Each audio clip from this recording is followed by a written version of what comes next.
3 2 1 let's go. مرد کا مرد کے ساتھ زنا کا انجام۔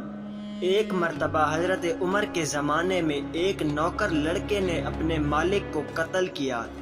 معاملہ حضرت عمر کے پاس گیا۔ حضرت عمر نے لڑکے سے قتل کی وجہ پوچھی۔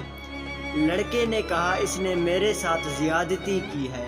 حضرت عمر کے پاس یہ اس قسم کا پہلا مقدمہ تھا۔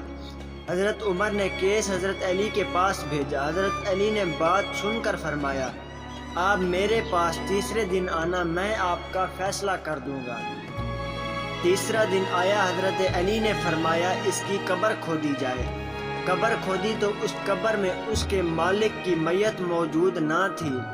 حضرت علی نے فرمایا لڑکا سچا ہے، کیونکہ نبی پاک صلی اللہ علیہ وآلہ وسلم کا فرمان اقدس ہے جو مرد مرد کے ساتھ بدفعلی کرتا ہے اللہ اس کو تیسرے دن قبر سے اٹھا کر لوط علیہ السلام کی قوم میں ڈال دیتا ہے۔